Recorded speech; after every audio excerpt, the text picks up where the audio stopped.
Hey, right, it wasn't until I visited Hitchcock's a few months ago, back in the summer, that I realised just how closely the modern Royal Enfield Interceptor 650 is modelled on the Interceptor of the 1960s and early 1970s. The new Interceptor has established its territory now. It's been on the market for 3 years now, and during those 3 years it's laughed off the claims of naysayers that it's going to be an unreliable rust bucket. It's become the new benchmark in the middleweight modern classic market, and at the moment no one else can touch it. But like any bike, that doesn't mean that it's perfect. There's always room for improvement. And the Interceptor, like its sister the Continental GT, is the perfect platform for customisation. Now, one of the few, and I mean few, complaints that I've heard about this bike, and to be fair, I've only heard this complaint from one or two sources,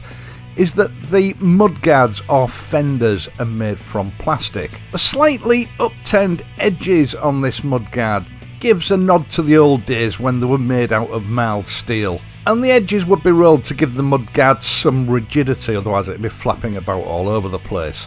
But both the front and the rear are made of plastic, and a few people have commented that it makes the bike look and feel cheap. I don't really think so myself. Most manufacturers make these components from one plastic or another, and plastic is eminently suited for this job. It's very strong and light, and it doesn't rust. It's also a relatively cheap and easy material to work with. But motorcyclists are motorcyclists, and by and large, we can't leave things alone. We've always got to be swapping and changing something. Hitchcock's motorcycle released some alloy mudguards for the Interceptor and the Continental GT quite some time ago. But Dan at Hitchcock's told me that they've been under enormous pressure from customers to make a polished stainless steel version. Something that would visually at least approximate the chrome-plated mudguards that the original Interceptor had.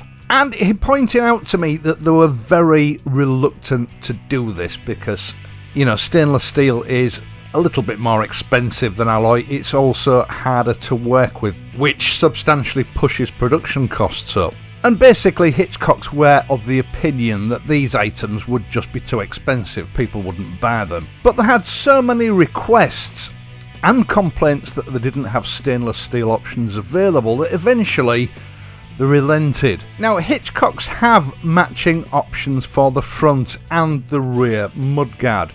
The rear mudguard is a straight swap for the original, but with my Interceptor I wanted to incorporate some different lighting and indicators. So I got Hitchcock's to make me up a special version, which I'm not going to show you today, but I will leave links for the standard front mudguard, which I'm going to show you today, and for the standard rear mudguard in the video description down below. And as I've said, that standard rear mudguard is a straight swap for the OEM version. Now, mudguards are there for a reason, not just to protect the rider from spray, but also to protect the bike. Grit and stones that are constantly being kicked up from the tyres can cause immense damage to the finish of your bike. Full-length mudguards represent the ideal for motorcycle protection, but they're not very fashionable anymore. And to that end, Royal Enfield have opted for a fairly short mudguard, but they've fitted a mudguard extender or fender extender to it. And it has become fashionable for people to remove that extender. The problem is, although the mudguard looks very slick and sporty, it's not really doing much. And so it leaves your engine and the down tubes on your frame vulnerable to damage. It looks nice, but it's not really a good option if you care about the value and longevity of your motorcycle. So Hitchcock's have struck a really good compromise. They couldn't make a full-length version because there's no provision for stays on the front fork assembly. So they've gone for a measurement that's about 3 or 4 inches shorter than the OEM version with the fender extender fitted. So it gives it a more modern, pared-back look while still affording full protection to the vulnerable areas of your bike. It's a compromise, but it's a very sensible compromise. Now, as I've said, these mudguards are made from stainless steel, so they're very, very strong. And they've also been mirror polished with rolled edges, which help to stabilise the mudguard and also match fairly closely with the original 1969 items. Although, of course, with modern materials like polished stainless steel, it is immeasurably superior to the originals, which were just chrome-plated mild steel.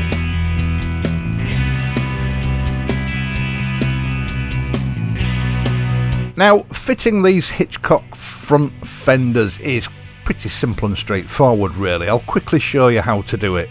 You've already seen me remove the OEM version. We're going to need to cannibalise some parts off that to fit the new version.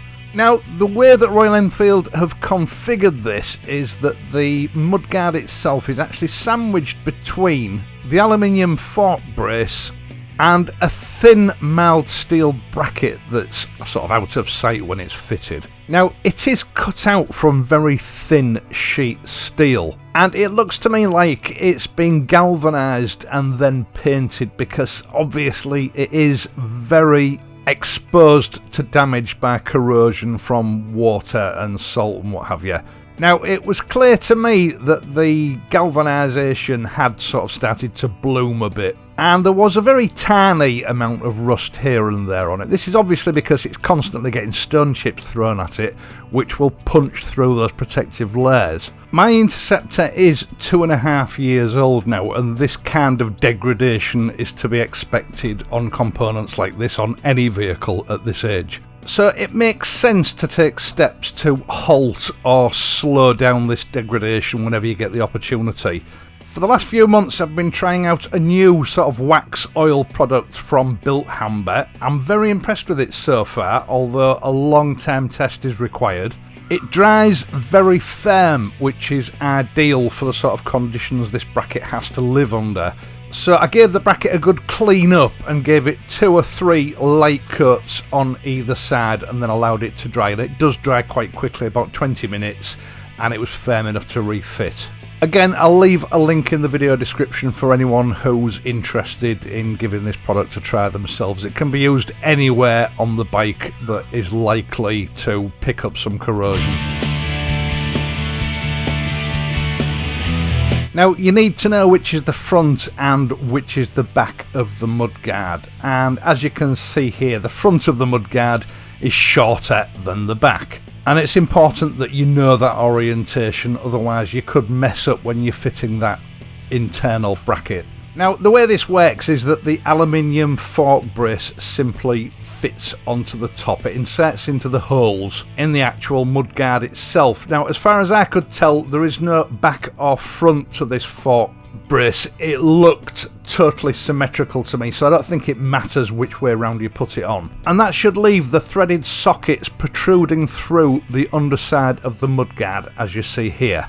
You then take that underside bracket and fit it over the 2 rearward holes, and that leaves the 2 front holes exposed. And Hitchcocks do supply 2 sort of plastic rubberized cups which I used to secure these 2 in place. Now, using the stainless steel bolts that you removed from the old mudguard, secure that bracket firmly to the fork brace, and obviously in doing so sandwiching the mudguard between the 2. And when you fully tighten those 2 up, it's time to turn your attention to the 2 holes at the front of the mudguard.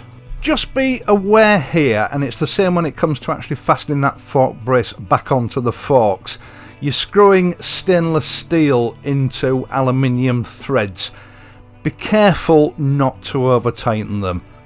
You don't want to be stripping any threads. Now, I don't give out torque values anymore. I've explained why in previous videos. Consumer grade torque wrenches are not the most reliable, and even good ones can soon go out of calibration. And I've honestly lost count of the amount of people that have expressed to me that they've stripped threads using torque wrenches. I think unless you're well versed in the use of torque wrenches, you're probably just better using a bit of common sense.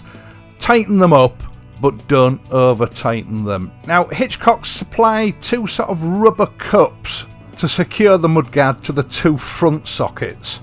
It's difficult to over tighten these because obviously those rubber cups are going to compress a lot. Just hand tighten them until the cup assumes the profile of the mudguard and you can feel substantial resistance. And when you've done that and you're happy that everything is as it should be, it's time to fit your new mudguard to the bike.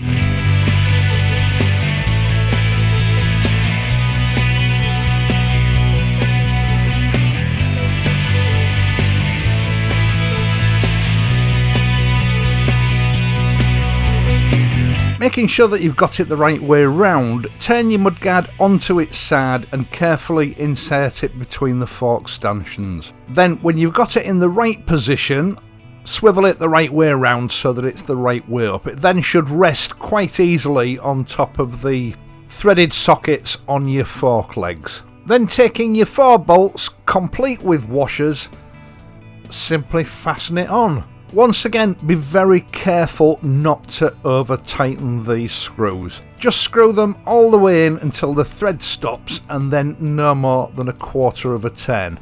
Now, there is a little bit of flexibility built into these mudguards, so before fully tightening it might be necessary to just true the guard up slightly and make sure that it's fitted even on both sides. And once that's done, you've just fitted a very high quality chrome look stainless steel mudguard of modern proportions, but with the true vintage appeal and design aesthetics of the 1960s. Once again, thank you so much for watching this and my other videos, and in doing so helping to support this channel. I really appreciate it.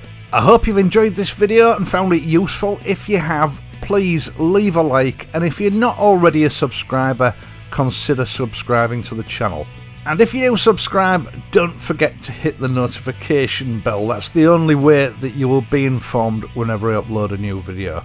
I am of course going to be back on Friday, so until then, please ride safely and I'll see you soon.